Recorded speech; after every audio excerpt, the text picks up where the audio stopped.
سرخط مهمترین خبرها: تاجیکستان از چین دستگاه‌های اینترنتی می‌خرد. دوشنبه و تهران می‌خواهند داده‌گیری را 1 برابر زیاد کنند. و پرسش از مردم: چرا بعضی تاجیکستانی‌ها خود را می‌ترکانند؟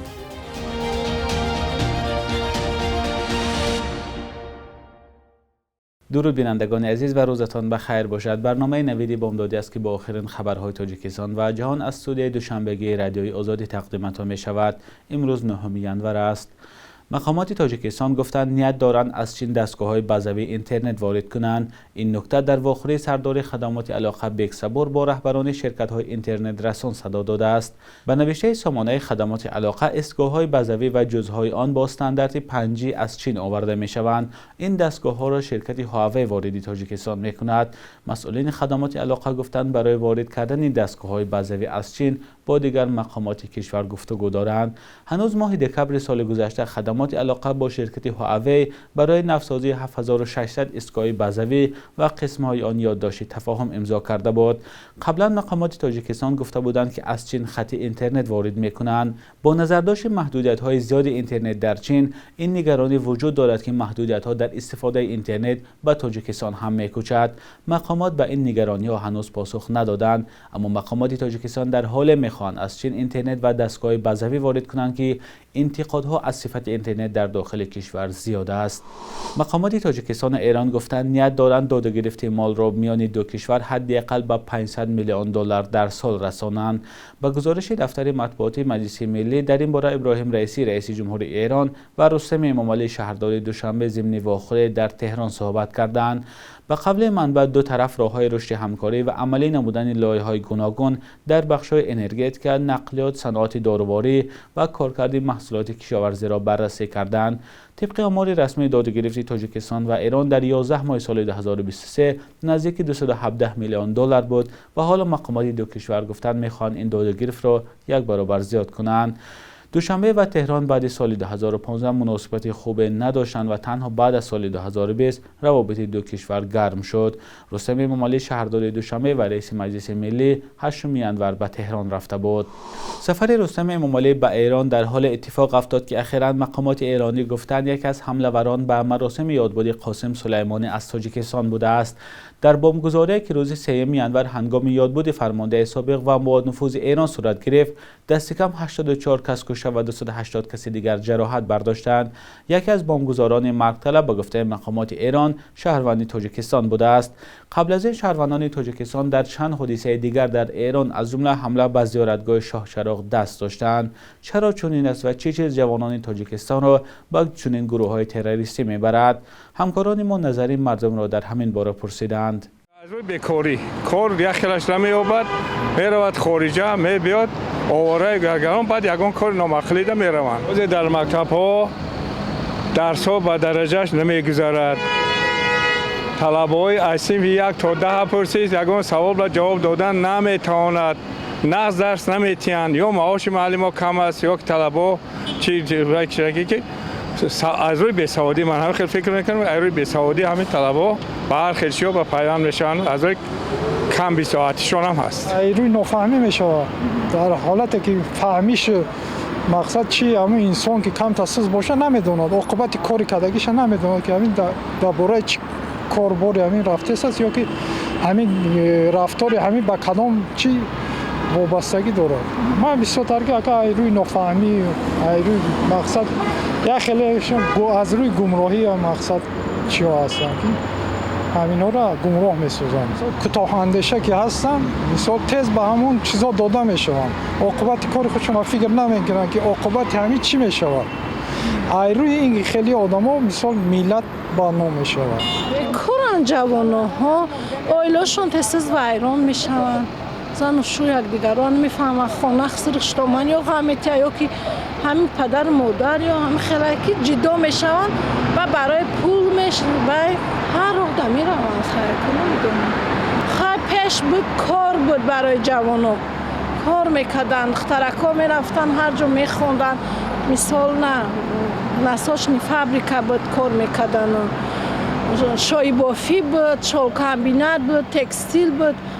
همه بیکاره. ما وقتی جوانی مدت در چند جای همین زوادا کار میکرد ما میرفتیم در اونجا سمین خطی کار میکردیم. دو روز و دیخ هم خیلده باز جوان ها راه گم زده کار نمیورد. میروم بعد دوجا که رفتم با گپ هر یگان آدم میروم مثلا فریب میخورن رفته دوجا عذاب میکشن بعد سبب مرگی اما آدم میشه خیلی فریب میخورن. کنگره امریکا با طرح سرمایه‌گذاری حکومت این کشور در سال 2024 با مبلغ 1.6 تریلیون دلار راضی شده است. در اظهارات پرزیدنت جو بایدن گفته می شود که این توافق امکان می دهد تا از قطع موقتی کاری یک قسم حکومت یا خود شت‌داون پیشگیری شود. با گفته بایدن توافق سطح مبلغ گذاری را که او با دو جانب به سازش رسیده بود انعکاس می کند. طبق سازش جمهوری خواهان و دموکرات های امریکا بودجه سال آینده این کشور از مرز 1.159 تریلیون دلار نخواهد گذشت. بودجه پیشنهادی به بخش دفاعی این کشور به مبلغ رکوردی 886 میلیارد دلار و برای بخش غیر دفاعی 704 میلیارد دلار پیش بینی می‌کند. در صورت قبول نشدن بودجه نو بیشتر کارمندان اداره‌های دولتی در آمریکا می‌توانستند به رخصتی بی‌مزد فرستاده شوند. از سال 1981 در آمریکا 14 حالت شت‌داون به میان آمده است، اما بیشتری آنها از 2 روز زیاد دوام نمی‌کرد. تنها در آخر سال 2018 در دوره پرزیدنتی دونالد ترامپ شت‌داون از همه زیاد 35 روز ادامه یافت. مقامات قزاقستان گفتند در این کشور 5 هواپیمای نو بوئینگ 737 ماکس 9 به قید گرفته شده است که همه آنها شهادتنامه قابل پرواز را دارند. کمیته اویاسیون شهروندی وزارت نقلیات قزاقستان 7 ینور گفت هواپیمای بوئینگ 737 ماکس 9 که در کشور استفاده می‌شوند از هواپیماهای همسان شرکت آلیاسکا ایرلاینز از نگاه تکنیکی فرق می‌کند. هواپیمای شرکت آمریکایی آلیاسکا ایرلاینز هفته گذشته به دلیل نقص تکنیکی از راه برگشته در فرودگاه پورتلند به زمین نشست. اداره فدرالی اویاسیون شهروندی آمریکا گفت که بعد رخ دادن این حادثه استفاده هواپیمای 171 بوئینگ 737 ماکس 9 را منع کرده است. قبلا بر اساس دستور آمریکا استفاده هواپیماهای 737 ماکس 9 در کشورهای اروپایی نیز منع کرده شده بود.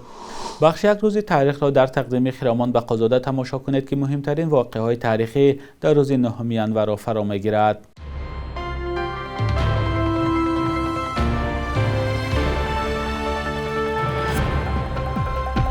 شهر بسیار ملتی بخارا روزهای 9 تا 11 ینور سال 1910 مرکزی بینظمی‌ها و زدوخوردهای میان ساکنان سنی و شیعه مذهبی محلی گردید. بهانه شروع اختلافات که باعث کشته شدن صدها ساکن سنی و شیعه مذهب گردید، عصبانیت از اجرای آشکارای مراسم عاشورای شیعه ها در بخارا بود، ولی صدرالدین عینی و بسیار تاریخ شناسان این حادثه ها را فتنه و بلوای نزدیکان امیر عبدالاحد نامیدند که با هدف از قدرت دور کردن مقامداران شیعه مذهب تشکیل کرده شد. امیر طلب اکثر اعتراضگران سنی مذهب را اجرا کرده، قشبگ استانقل و دیگر مقامداران شیعه را برکنار نمود.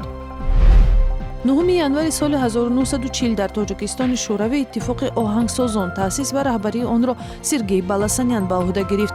تشکل جمعیتی که عضویت در آن امکان رسمی نشر و تبلیغ کارهای ایجادی آهنگسازان را فراهم می‌کند. برای تشکل مکتب موسیقی ملی تأسیس مکتب‌های ویژه موسیقی و ایجاد اثرهای زیاد مساعدت کرد.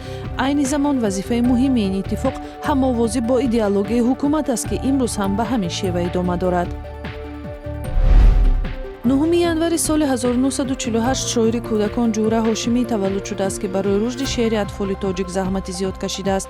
مؤلف مجموعه های افتابک، من الفبا میخوانم، نینی به پا شد، کلچه چرا شیرین است و دیگرها می باشد. مشاوری بخش ادبیات کودکان و نورسان اتفاقی نویسندگان تاجیکستان است. صبح امروز در بانک تجارتی تاجیکستان 1000 روبل روسیه به 120 سومانی برابر از 100 دلار آمریکایی باشد 1094 سومانی ارزش دارد. قرب رسمی بانک ملی تاجیکستان برای امروز چنین تعیین شده است.